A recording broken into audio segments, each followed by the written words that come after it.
According to the Indiana Housing and Community Development Authority Housing Dashboard, the homeownership rate for Black Hoosiers was 38% in 2022, compared to 75% for white Hoosiers. Black Hoosiers have been the only racial group to experience a decline in their homeownership rate since 2012, due, in part, to past discriminatory practices and policies. As governor, what steps would you take to increase homeownership opportunities, especially for Black Hoosiers?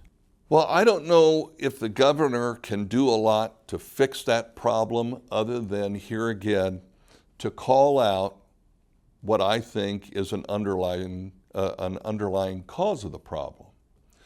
Most of the areas where Black Hoosiers are affected by this are areas where our local, county, and state government have ignored the area. They're so busy trying to build the donut counties, for example, that we're ignoring probably about 90% of the state of Indiana, including most of Indianapolis. And it's because that's not where they want to spend the money. It's a shame because the original purpose of the tax increment financing district and the redevelopment, it's even in the name, redevelopment commission. It's not a new development commission. It's supposed to be a redevelopment commission. And these tools were supposed to be tools designed to help reinvigorate areas that were economically hurting. And so what we've done is we've seen that over the past 20 to 30 years, tools that were originally designed to help these very areas and to increase the economic growth in these areas.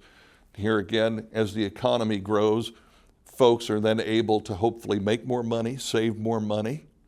And when you can save more money, you can buy a house. But we don't see that. What we see is these property taxes and other taxes being spent on areas that are already pretty affluent. And so here again, I think we need to refocus what the purpose of tax increment financing and redevelopment commissions. And if we're not going to spend it the way it was intended, we need to do away with it and give people their money back. First is to address those policies. It doesn't happen by itself, and it's allowed to continue, and that's a policy issue. So again, some of it's at the state level, some of it's at the local level, and so addressing that where it is, we address it as an issue, and we don't shy away from having that discussion, but something has to happen, and that means a change of leadership. We're not going to change minds. We have to change the leaders. And so for us, it's about bringing common sense solutions, but that first step is to review the policies, address the policies, and work with, there are a lot of partners right now who are trying to do great work in that space, but we need to bring them to the table and not just say we're bringing them to the table during a campaign, but bringing them actually to the table and throughout a term while you're in office so that they're continually a voice.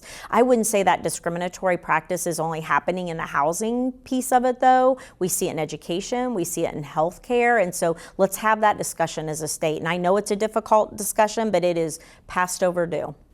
Well, I would hope there's not a vestige of discrimination or bias left that would contribute to that. If that's the case, if it's out there, it's got to go. A lot of what I think on any of the groups that are struggling to get into home ownership, it's largely related to workforce development. There's 140,000 jobs out there that need a better skills-based K through 12 education. Finally, we're getting a diploma that recognizes it. And if we get that balance right for the high demand, high wage jobs, the highest paid employee from a company that's really gotten workforce down to an art is Toyota. It's not someone on the line, it's the repair person. that gets the biggest wage. And that's going to be similar to what middle management would get in a company.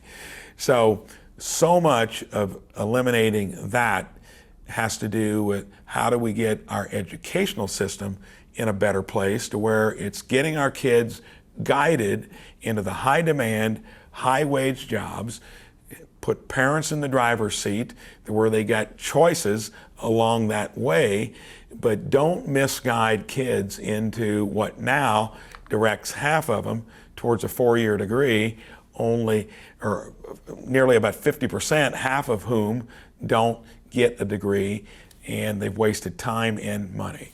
I'm going to work hard on that. I think that is doable.